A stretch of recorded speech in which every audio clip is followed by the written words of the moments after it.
Good evening and thanks for joining us on the Week in Review. I'm Nick Blumberg.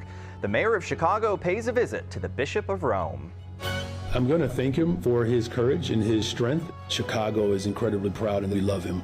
Mayor Brandon Johnson presents Pope Leo with a plethora of gifts and invites him to say Mass in Grant Park next year.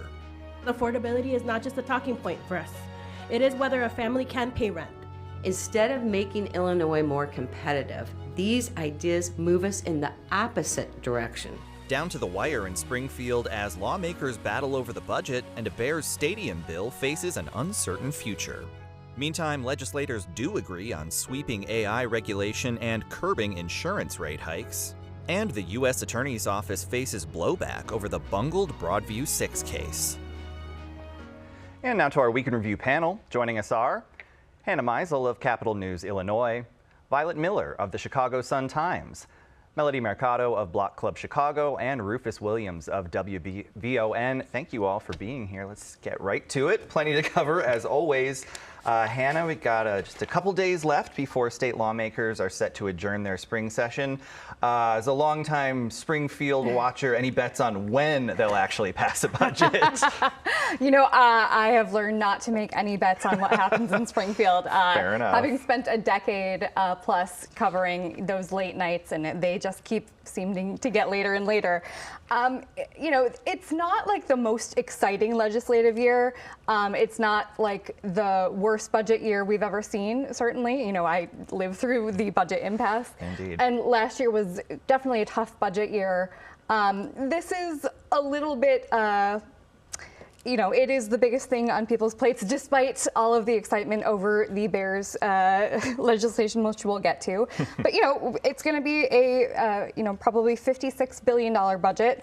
And the governor, you know, wants some things that will close a structural budget gap that, you know, we have to contend with, right. Especially because the federal government, funding from the federal government has been so, you know, a huge cut last summer, but you know, these things are still in flux as litigated, you know, things get litigated. You know, we're looking at a, you know, more than $500 million structural gap. So some things that are seem to be on the table is a tax on digital ads. This could raise anywhere from 130, I believe, to $700 million.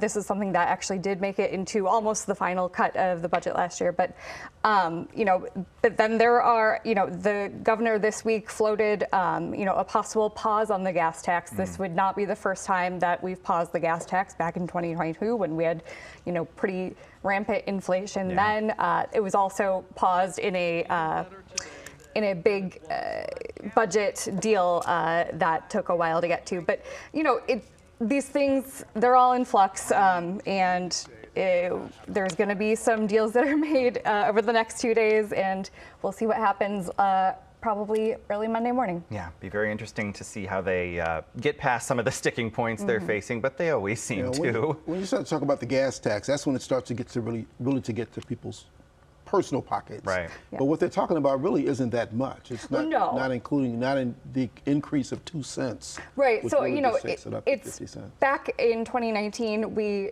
raised the gas tax from 19 cents, 18 cents to 38 cents a gallon. And then, you know, locked it in because it hadn't been raised for decades at that point. And we locked it into, you know, it increases every year. July 1st, it's supposed to increase another 2 cents. You know, this is not a huge, like you said, Rufus, it's not a huge, you know, impact on people's bottom line.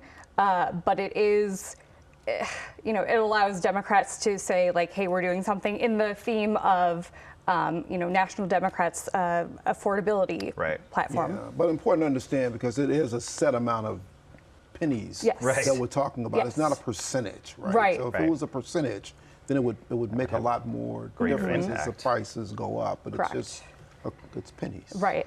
But, you know, nobody's going to say no to an extra couple pennies on the gallon. gas. I was in Louisiana last week, and I paid $3.60 for regular gas. Wow. Oh, boy. At Costco, I'm excited the gas did go down. The last time I bought some there before this week, it was $6.30.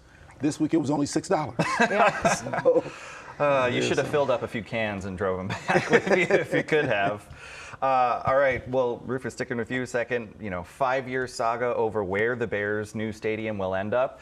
We just heard from State Representative Cam Buckner, one of the negotiators. He says he's confident there's going to be some sort of deal. Do you share his optimism?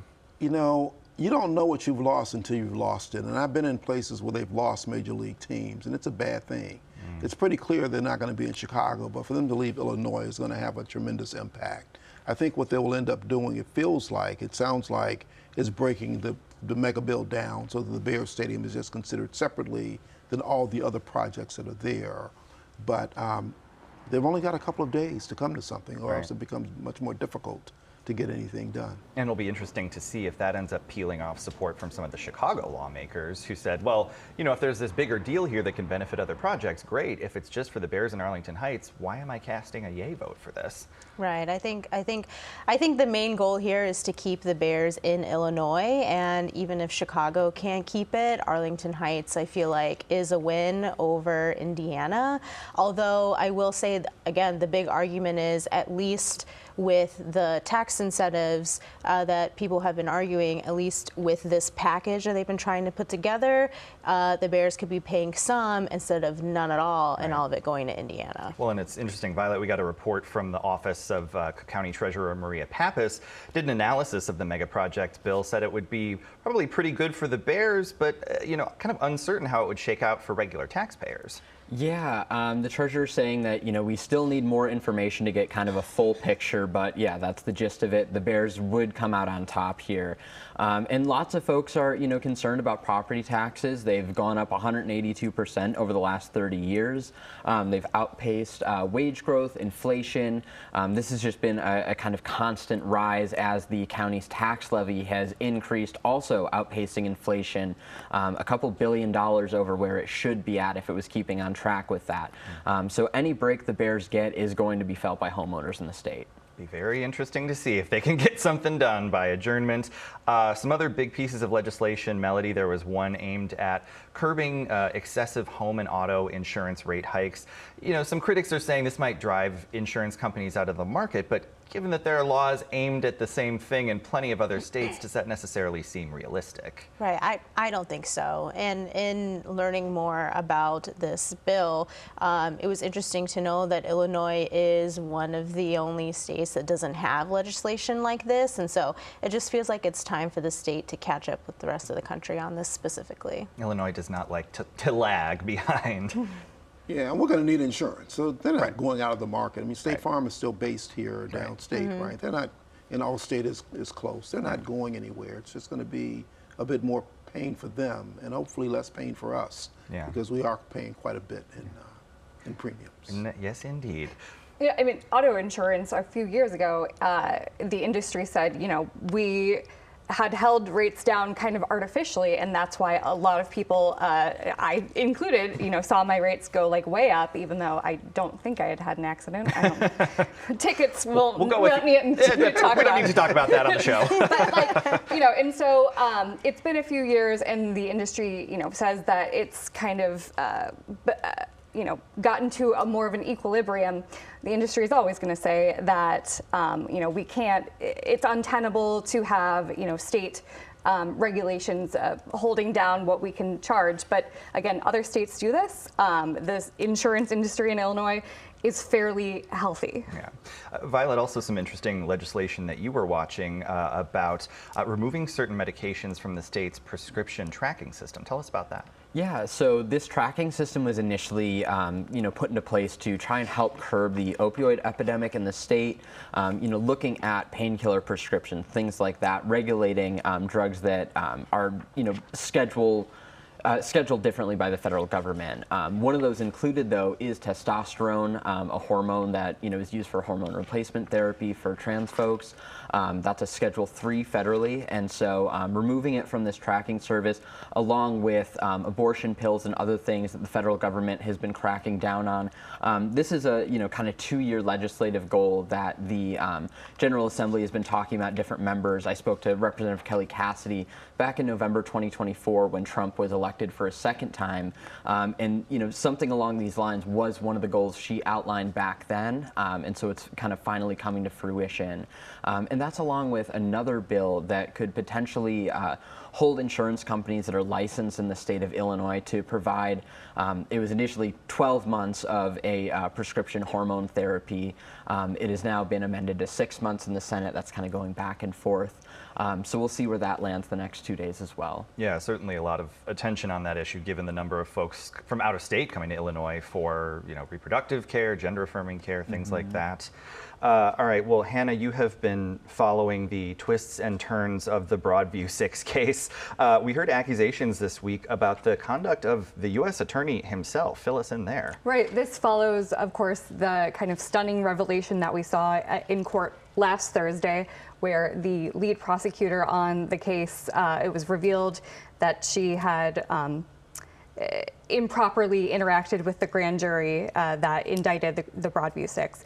And on Monday in court, one of of course, the entire case has been dropped now, but now we move to a phase of the case where there might be a sanction. So that's pretty serious. And so on Monday in court, one of the defense attorneys said that he has reason to believe that Andrew Boutros himself had personal contact with the grand jury. Hours later, the U.S. Attorney's Office said that the prosecutor has not presented evidence in front of a grand jury on any particular case, but didn't deny that he has been present. Any appearance he has made in grand juries has been in his capacity as the chief legal advisor to the federal grand juries of this district. And so the judge took the parties back into her chambers to discuss. We do not know what was discussed, of course. We don't know any further details, but we are expecting to get further details most likely next week in the next filing that would, on the road to sanctions.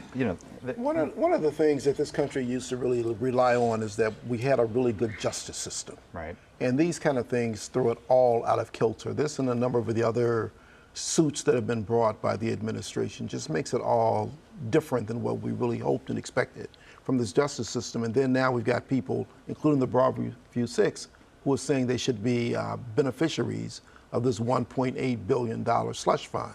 So we're just out of control in so many ways as it looks to justice. Well, and Melody calls this week for the U.S. Attorney himself to step down. We heard from elected officials / Senate congressional candidates Juliana Stratton, Daniel Biss. Obviously, ultimately, this is going to be the president's call. Do you think could Democrats putting heat on Boutros maybe backfire, kind of solidify his support with Trump? Well, in my opinion, a lot of the mistakes that have happened in this case seem to be very sloppy and kind of elementary. Like, if you're someone who has a lot of experience and is high up in the administration, you would think that they have their case together. Right. You would think, I was going to say. quick switch out there. You would think that they would have everything together and wouldn't be making mistakes like this. So, and one thing is Trump doesn't like weakness, and so I can see, him possibly stepping in and wanting Boutros out. Yeah. Considering there are other members of his high-ranking administration involved with other immigration enforcement in Chicago that are no longer with the administration because of all the backlash, I could see Boutros's time, maybe shortened. The damage has not, ended its ripple effect. Just this week, we saw cases, these big series of cases that have made so much news, especially because of Block Club's reporting about fraud at Loretto Hospital. And we also saw it called into question, that it's the same grand jury that had indicted some of those folks. Yeah. People involved in the Don Lemon protester case in Minneapolis from January, they are citing the Broadview 6 prosecution falling apart in some of their filings. Like, this is, it's not an isolated case. It's not in the Northern District because we would assume that U.S. attorneys from all over, they're in contact with each other, right, and they're in contact with Maine justice. Yeah.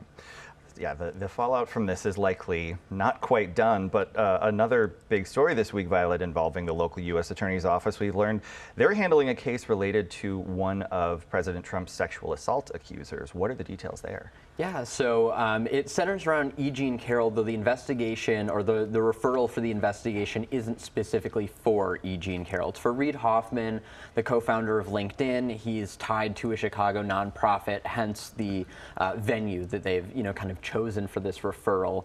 But E. Jean Carroll, in 2022 testimony during her lawsuits against Trump, both for a civil suit for this alleged assault and then also defamation for his comments in the wake of that, she ultimately was awarded $83.3 million in total. But that was held up in the courts. Trump has repeatedly appealed to the Supreme Court, I think about a dozen times now, and he's been unsuccessful. That is the one issue they don't seem to want to hear him on. And so, it's just been kind of back and forth. But again, it's not E. Jean Carroll specifically who is at the center of this. It's Reid Hoffman. Yeah, and we, in fact, saw the U.S. Attorney put out a statement specifically saying there is currently no criminal investigation of Carroll. Melody, the New York Times, I thought, had an interesting piece framing this story. They were sort of saying, in the second term, the president's used the DOJ so far to go after folks tied to government and politics, like James Comey or Letitia James. But now with this, they're sort of going after private citizens like, Reid Hoffman and sort of, ancillary E. Jean Carroll.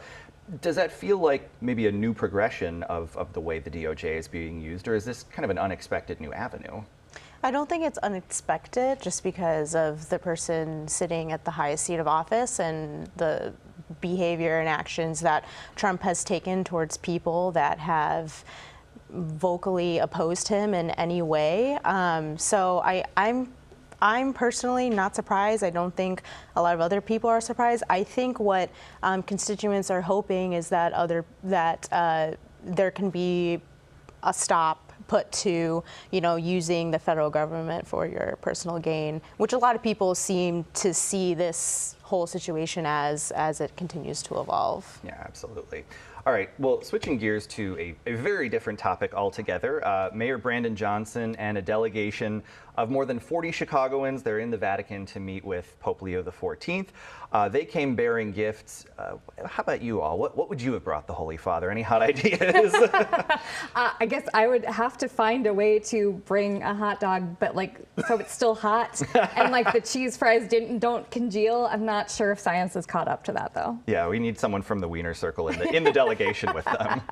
Yeah, I don't know. I feel like, we know about the Cubs hat. I think everybody's heard about the Cubs hat at this point. The mayor. Yeah, no, you have to. That's totally understandable. How do you not play into that rival, especially after the Sox took, the series 2-1? I know Cubs fans are a little bitter about that. Yeah, and the Cubs dropped 10 games in a row. Exactly. So, listen, it's the Sox curse, I guess. But, you have to get back how you can, and when your team is down, you choose routes like that. Yeah. Well, you take them some red Florsheim's. You take them something that's real Chicago that lives and stays. But yeah, the rivalry, the baseball rivalry, is, this is Chicago, so it's kind of hard not to do that. I was going to say, I would bring some Chicago food of some kind, snacks, food. There are some things they just don't have in Rome as good. Malort.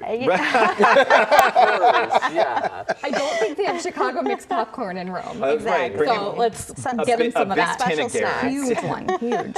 Rufus, can a visit like this sort of burnish Chicago's image on the world stage, you think? Well, it makes it very clear that the Pope is from Chicago. Right. And he's American, and so many things that are there. This large delegation went, we talked about this, because he's from Chicago. We haven't had one. Right. And, just to think that this is a Pope, look, he's a black Pope from the south side of Chicago. Right. And that's a big deal. And I think you got a lot of people going there, and that should be celebrated, elevated, and amened. Yeah. So, amen. Yeah, and it was interesting to see Johnson's comments beforehand saying, I appreciate his moral clarity, the fact that he condemned the church's role in slavery. He did, and that was really, really important on so many different levels because it hadn't been done, and the church's involvement had been, they enslaved people themselves, as well as blessing Europeans who did so.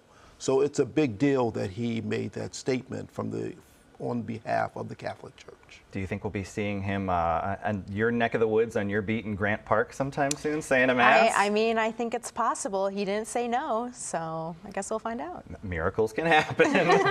All right. Some other city news, Melody. We got a statement from the mayor's office late this afternoon on some reports of possible teen gatherings. The mayor says, as we enter the weekend, I'm urging parents, guardians, and trusted adults to help prevent unsanctioned teen gatherings. Know where your children are and talk with them about the risks of attending these gatherings. To Chicago's young people, do not attend these gatherings. They can escalate quickly and carry serious consequences. The Chicago Police Department will enforce curfew and applicable laws, and community violence intervention partners will be on the ground to help keep young people safe. You just had a piece this week on teen takeovers. What did you hear from folks? Yeah, I think patience is wearing very thin for people that live in the neighborhoods that have been experiencing this. And then in addition to a couple aldermen that have been trying time and time again to pass curfew laws, like Alderman Brian Hopkins that did get something passed last year, but then it was vetoed by the mayor. And this time around, we're hearing that there needs to be something passed around parental accountability. You know, if you know that your kid is going out and they're attending these events and they're staying out past curfew, the whole idea is that the parent should be held accountable. I don't know if that's going to gain enough traction to, you know, be solidified in city council. I think the argument is that kids will always find a way to do something, even if their parents say no. Yeah. And, you know, the city has been doing a lot of events geared towards teens that have been drawing out crowds and people to participate in these free events in different parts of the city. But at the end of the day, things are coming to an impasse here because we're seeing these events continuing to occur. And there's only so many times that, you know, an alderman can put out legislation that is vetoed or doesn't make it through, and there's only so many times the mayor can say that, you know, we just need to continue doing what he thinks is working, which is youth jobs and hosting these events and all these things. It's really, those things are working. There's been stats that show that that's working in regards to decline in crime, but when you see these videos on social media of just like hundreds and hundreds of teens out way past midnight, way past curfew, just in the neighborhoods, in the streets, it's really difficult for the mayor to get that point across. It's like every time, you know, videos trump stats because perception trumps reality. Right, yeah. Exactly. Yeah, well, 3 o'clock in the morning is 3 o'clock in the morning. It's hard to explain why children are out at that time. Yeah, I'm not even out at 3 o'clock in the morning. I was gonna, right. For a lot of I was going to say. But yeah, there is clearly a lot of frustration with why this is happening, and a lot of looking and trying to find a solution to this issue. It was big on our station all week long as well. So people are searching for answers. And to your point, I mean, it's reflected in the data. What we see for like Memorial Day weekend violence, I mean, everything's an increase right now because last year we saw, you know, it was the least violent Memorial Day weekend in 16 years. It was the lowest number of homicides in the city of Chicago since 1965 on the year as a whole. And so everything this year is feeling a little bit more intense because we're seeing, you know, that kind of return to normal numbers, if you can even call it normal. But you know, what we're seeing is fewer shootings and more of these shootings that have more victims at these larger events, at larger gatherings on, you know, holiday weekends and things like that. So it really is, you know, showing to be at least a part of the root of the problem. Yeah, and the mayor would say trying to bring in anything that happens, any violence is bad, but the numbers are in fact better. Right. And we are seeing that we saw the decline last year, the decline is there this year, but it's still problematic because there is a lot of property damage and people are concerned, particularly those who get caught in the middle of a teen takeover. Right. But it's interesting, the idea of, you know, potentially trying to have the parents be, you know, more of a part of this, because so much of the concern about these snap curfew, you know, ordinances has been the idea of criminalizing children. So I'm curious, whether there may be more backing. There's already laws regarding parent accountability in the city of Chicago. And if your teen is consistently being ticketed for being out and about, you are left with a very hefty fine. But the argument is, you know, parents could just not pay that fine. And, you know, just because you pay the fine doesn't mean that the teen is going to say, okay, well, I guess I'm not going to go out past midnight anymore. anymore. And so I think there is some mystery ordinance that's in the air that is going around this. I haven't seen it yet. No one has seen it yet, but apparently it's coming, so we'll see. What does accountability mean? Indeed. And how do you do it without criminalizing it? Well, that's the tough part, is there's no silver bullet, really. This is probably a multi-pronged approach, and I'm sure we'll see the parts of it come together. Indeed. A mystery ordinance, never a mystery if the four of you are going to be great on this show. You always are, but unfortunately we are out of time. So our thanks to Hannah Meisel, Violet Miller, Melody Mercado, and Rufus Williams. And we're back to wrap things up right after this. Chicago Tonight is made possible in part by the Alexandra and John Nichols family, the Polk Brothers Foundation. Additional support is provided by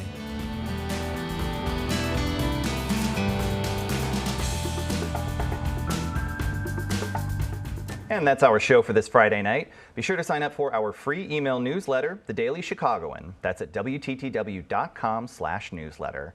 Now for all of us here at the Week in Review, I'm Nick Blumberg. Thank you for watching. Stay healthy, stay safe, and stay informed. Have a great weekend. All right, well, it was the beer that made Milwaukee famous, but it was a Chicago staple as well. Schlitz beer going out of production after 177 years.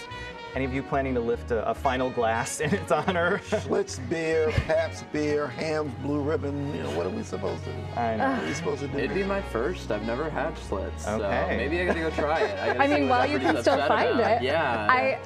I thought their logo was so cool. Mm-hmm. Every time I saw a building with a Schlitz. The Schlitz type houses, which you can still see plenty of. Some Chicago landmarks there. Closed captioning is made possible by Robert A. Clifford and Clifford Law Offices, a Chicago personal injury and wrongful death firm that serves the needs of clients in the Chicago area and throughout the nation.